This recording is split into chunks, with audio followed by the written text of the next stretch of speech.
मुसलमानों पे शक मत करिए। मुसलमान इतना ही हिंदुस्तानी है जितना आप हैं। हमने इकट्ठे चल के इस वतन को बनाना है। आप अलग इस वतन को बना नहीं सकोगे। धन्यवाद फारूक। न ये वतन बनेगा।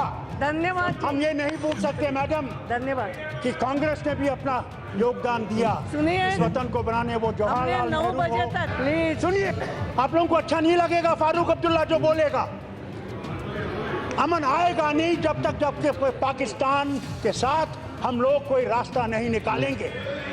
मैं ईमानदारी से आपसे कहता हूँ, मैं हिंदुस्तानी हूँ, मैं पाकिस्तानी नहीं हूँ। न मैं कभी पाकिस्तानी था, न कभी मैं पाकिस्तानी बनूंगा। मेरी जान जाएगी तो इसी वतन में जाएगी और इसी मिट्टी में जाएगी। Madam speaker, thank you for giving me this time. 1 minute में क्या बोलूं? This is my maiden speech also because I have never seen this house as quiet to listen to everybody. And I'm proud of this house, whether it's on that side or on this side, that at least we are able to put our point of view. Many of you may not like it, but one has to put the point of view. अभी द्विवेदी जी ने sir Mohammad Iqbal का एक शेर पढ़ा आपके सामने, और वो था, सारे जहां से अच्छा हिंदुस्तान हमारा, हम बुलबुले हैं इसकी, ये गुलसितान हमारा। मगर एक पैरा वो छोड़ गए, वो था, मजहब नहीं सिखाता आपस में बैर रखना, हिंदी है हम वतन है हिंदुस्तान हमारा। मैं आपसे कहना चाहता हूं, मुसलमानों पे शक मत करिए। मुसलमान इतना ही हिंदुस्तानी है जितना आप हैं।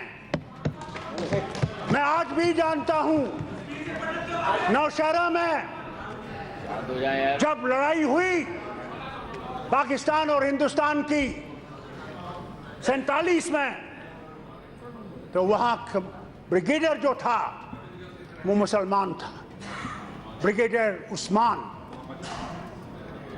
और तब वो फौज ऑर्डर में नहीं थी, ये स्टेटों की फौजें थी, अलग अलग स्टेट्स की, और अंग्रेज बादशाह थे जिन्होंने ये फौजें रखी थी। वो कमांडर था जो बॉर्डर के ऊपर खड़ा रहा जब तक कि वो अपनी जान न दे सका इस वतन के लिए। और मत भूलिए, मैं किसानों की बात नहीं करूंगा, मैं दलित की बात नहीं करूंगा, मैं कश्मीर की बात करूंगा। हम आज साल हर साल से इंसाफ को तलाश कर रहे हैं। वो इंसाफ कहां है?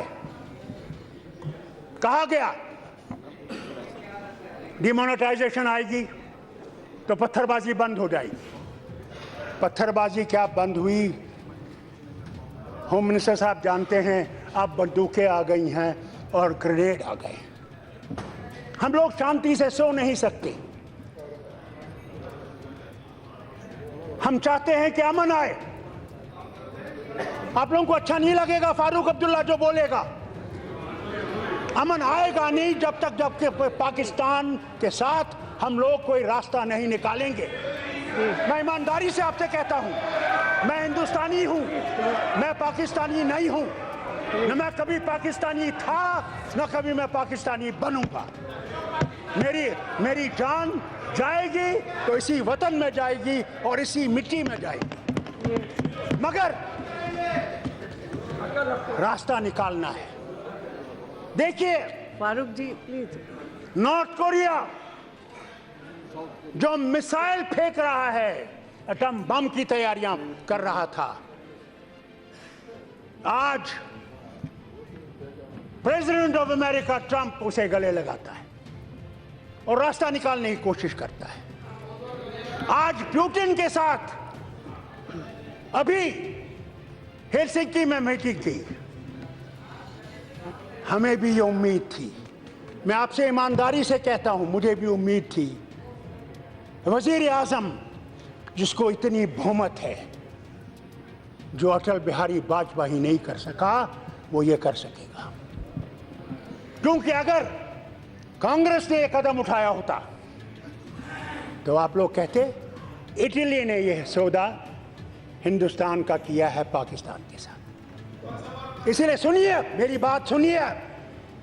ये मैंने आपके सामने चिल्लाया नहीं जब आप बोल रहे थे, मैंने नहीं चिल्लाया, एक मैंने मिनट नहीं चिल्लाया। सुनिए, प्लीज इसलिए कहता हूं, सुनिए प्लीज सुनिए। स्पीकर जी, यस ये उम्मीद थी, फारूक अब्दुल्ला जी, आज भी ये उम्मीद है यस कि रास्ता निकलेगा।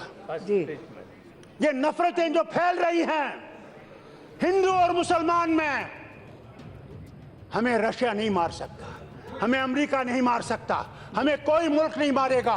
हम अपने मुल्क को खुद मारेंगे जब हम हिंदू और मुसलमान एक दूसरे को गले नहीं लगाएंगे।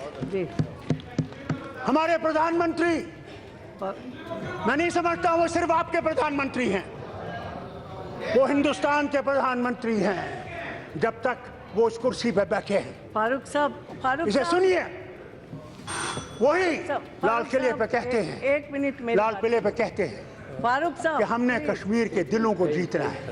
यस मैं आज उनसे ये अपील करता हूं और इस हाउस में अपील करता हूं आप सबसे, जी, नफरतों को छोड़ दीजिए। हम दुश्मन नहीं हैं,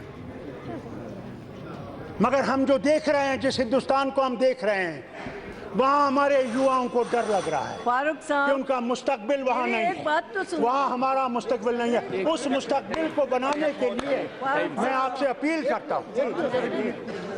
जी, एक मिनट मेरी बात सुनिए। मैं जानती हूँ आपका सालों साल का बहुत अनुभव है, आपने बहुत कुछ किया भी है, मगर अभी कभी फिर इसी विषय पर हम विस्तृत बात कर सकते हैं, आपसे भी इसे करवाएंगे। सुनिए। लेकिन अभी हमारे पास इतना बड़ा समय मैडम, नहीं, मैंने मैं इसलिए समझता हूं, मैं पहले ही आपको बोला आपसे था। मेहरबानी मांगता तो हूं, प्लीज, क्योंकि मुझे अब इस 9 हाउस बज में गई क्योंकि है। कभी खामोशी थी नहीं, जी। मैं मेडन स्पीच भी नहीं कर सकता, जी, मगर आज मौका मैं मिला। आपको इतनी बात मैं सिर्फ आपसे थोड़ा सा आपका टाइम, विषय समझ गई। क्योंकि मैं जी, इस धन्यवाद। मुल्क के बारे में कहना चाहता प्लीज प्लीज, हूं, जो मेरा भी वतन है, आपने आपका समझ- भी वतन है, सबने आपके और बात इस वतन को समझ- आप यस, एक ऐसा चमन बनाना चाहते जी, हैं जी। जिसमें हम सब इज्जत से रह धन्यवाद। सकें, धन्यवाद। मोहब्बत और प्यार से रह सकें। धन्यवाद। उस वतन को बनाने के लिए हमने इकट्ठे चल के इस वतन को बनाना है। जी। आप अलग इस वतन को बना नहीं सकोगे, धन्यवाद फारूक न ये साहब, वतन धन्यवाद। बनेगा।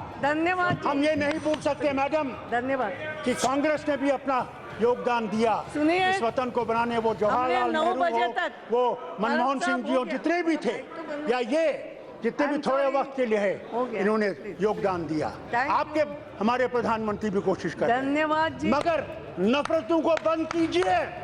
प्लीज। मैं कल श्रीनगर में था, हो गया प्लीज। बहुत बड़े अफसर रिटायर्ड 80 साल के, और उनकी बेगम मेरे घर आई धन्यवाद जी, दिल्ली से, और समय कहने बढ़ा लगी, है। फारूक साहब, हैरान हूं मैं आई एम डॉक्टर सॉरी, साहब, कि मैं हमसे सदन कहा से जाता जानना है चाहूंगी। कि यस, फारूक कश्मीर साहब में को हो कोई- गया। I am sorry, yes.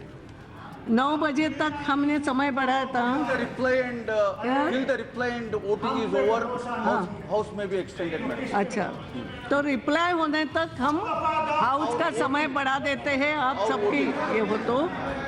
अब हमारे पास समय है नहीं, आई एम सॉरी। जान सकें कि मुसलमान और हिंदू और सिख और ईसाई जो हिंद में है वो सब बराबर हैं, इक्वल राइट रखते हैं और जिंदा रहने का हक है।